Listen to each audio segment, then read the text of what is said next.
So, this week in our sacred gathering, we will finish up looking at the book of Lamentations. We have moved in this book from kind of looking at the collapse of society at the time of the exile.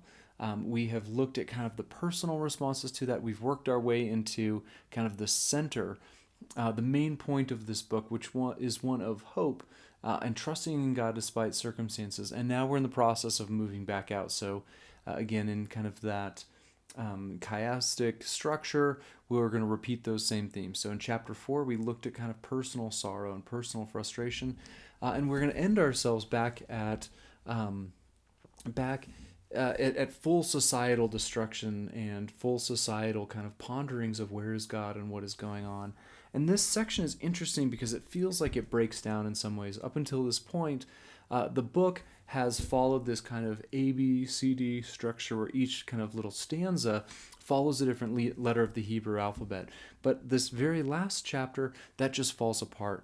It's also much shorter. It's also left hanging. So it's an interesting kind of ending to this book where we're left waiting in some ways with, okay, is God going to answer prayers? Is God going to show up or not? So I'll start out by reading it as we always do. As always, get comfortable, take a moment, and let's just see what jumps out at us, what God might be saying to us through this chapter 5 of the book of Lamentations.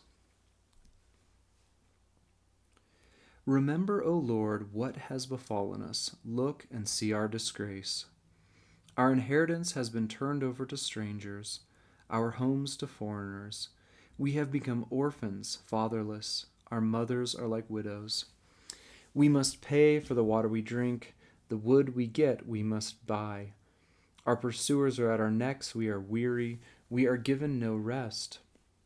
We have given the hand to Egypt and to Assyria to get bread enough. Our fathers sinned and are no more, and yet we bear the iniquities. Slaves rule over us. There is none to deliver us from their hand.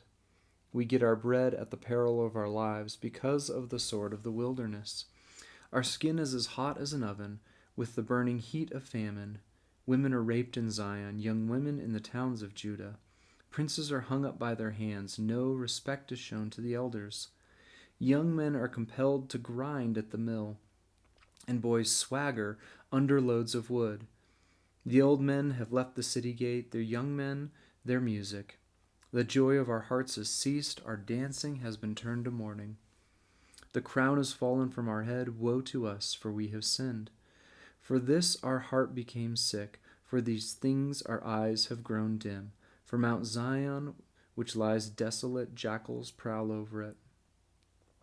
But you, O Lord, reign forever. Your throne endures to all generations. Why do you forget us forever? Why do you forsake us for so many days? Restore us to yourself, O Lord, that we may be restored. Renew our days as of old, unless you have utterly rejected us, and you remain exceedingly angry with us. You hear how it just kind of trails off. We see in this section, or I should say maybe I see in this section, just this kind of description. There is some frustration here with both how the oppression is actually manifesting itself. These things that feel like they should be normal, having access to food and water and safety, have been compromised and taken away by their oppressors. But you also hear in here just all these different kind of, almost staccato kind of quick images of this is wrong and this is wrong and this is wrong and this is wrong. And it feels similar to me in some ways to the ways we still complain about society. This is a much, rougher societal expectation and time for them. Society has collapsed. And yet I think this kind of idea, this image of societies has collapsed, what do we do, how do we make it better, is an image we still have, right? A lot of people are still complaining that everything is wrong, society is falling apart, and here's why. Here are some examples that show things are falling apart. And we desire God to step in and fix things, right? And this poem leaves with this kind of hanging idea of, God, are you going to restore things to the way they used to be, Are you going to fix things? Are you going to show up? I think the answer in which this person and we often get from God is often not quite the answer we expect, right? I have no doubt that the person who's writing this in mind is looking backwards. They're thinking back to the glory days of when King David was in charge, when Solomon was there, when they were prosperous and when they were rich and when the whole world feared them and respected them, right? And yet we know, even in King David's reign, who was kind of the ideal king, there were some things, just deeply wrong with the way he ruled. His family was a mess. The way he treated people was often very, very problematic, to say the least. Solomon's reign was even worse. He, of course, modeled himself after one of the pharaohs in a lot of ways, and by the end of his life he wasn't even following God. And so while it's easy to look back on some of those times and say, oh, if we just wish things were the way they were, if things would just go back, but in the biblical worldview, that time didn't really exist. There really was not a golden age when people were in fact in the right relationship. There were some times when people felt more comfortable, but I don't think this golden age that they're appealing to ever really existed. And then you think about the next couple hundred years, what's going to happen history-wise. It will be several generations before anyone comes back and lives in this place again. And when they do, they're going to go through kind of a series of overlords all the way down to Jesus' time and the Romans, right? And at that time, they are still thinking and dreaming about this old promise that God made to King David, that you are going to have a king that's going to reign forever. They're still dreaming and wishing things could go back to the way they were.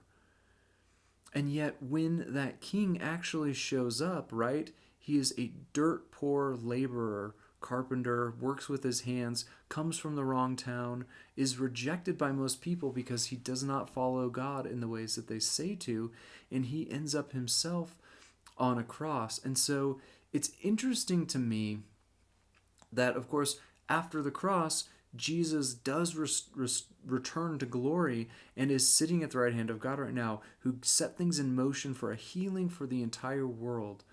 And so we hear a prayer here: God, have you rejected us? Will you restore us to yourself?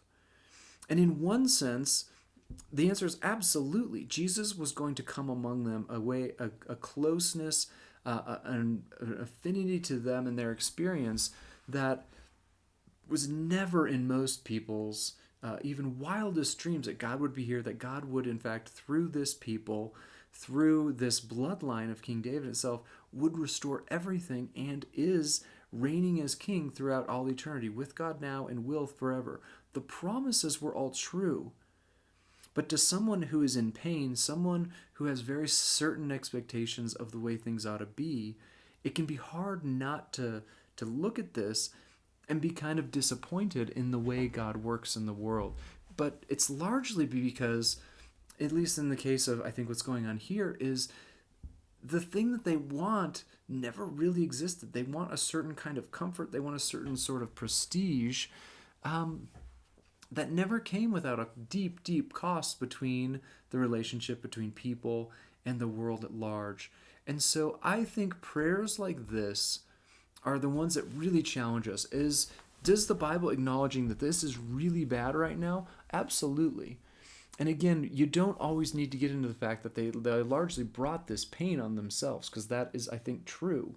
That they, refused God's help in this situation, that they courted these empires and these oppressors, and then they got exactly what they're expecting. But that's kind of beside the point when you're in pain, right? We still desire God to act in a certain way. We still desire God to make us comfortable and prove that we're right, and do things in ways that benefit us. And then the question I think we have to wrestle with coming out of Lamentations is, are we willing to be disappointed in those expectations? It's not that God does not desire our thriving. It's not that God does not desire a rich, full life for us. It's just that most of the time our views on that and our vision of that come at the expense of other people or come at the expense of the natural world, or aren't actually this full sense of wholeness and abundance for everybody, right? It's about us, it's not about everyone. And God seems too determined to accept lesser versions of what is good and what his plans are. And so I think to the person in the midst of deep pain and disappointment with God and the way he's moving, I think Jesus, who was in the midst of immense suffering and pain himself, offered very telling words. And I think that these are often God's response to us when we're disappointed and frustrated. And it will continue to be his words to people. And so the words are, of course, will you trust me in my way of doing things, even if it doesn't align perfectly with with your expectations, with your way of doing things? Do you trust that I am still good, that I know what I'm doing, and that I will bring something good and beautiful out of this in the end, even if it isn't quite what you expected? And I think in the midst of those words, I was struck by Jesus' own call. Later on, this expected king, this expected answer to the situation we find ourselves in Lamentations. We find one of my favorite passages, Jesus' words and call to us again. Come to me, all you who are struggling hard and carrying heavy loads, and I will give you rest. Put on my yoke and learn from me. I'm gentle and I'm humble, and you will find rest for yourselves. My yoke is easy to bear, and my burden is light. I think that those are true words and that invitation is there. And I think sometimes the burden we may have is expectations and disappointments that things are not a certain way. And yet Jesus' invitation is still there. Will you trust me when it's hard? Will you trust me to pull you beyond even your own expectations, your own disappointments, your own pain? Will you come to me and find rest? Will you find an easier burden than you thought you were going to have to bear for my sake? Come to me, all you who are struggling hard and carrying heavy loads. I will give you rest. I think that is one of the promises that we go through this darkness for each year in Lent. That's one of the things we celebrate in Easter, and that is what we look forward to at the end of time, the full Easter, the fullness of the kingdom, when Jesus finally establishes things the way he desires. And so that's what we are kind of ending Lent dreaming about and thinking about and being thankful for as people who follow God.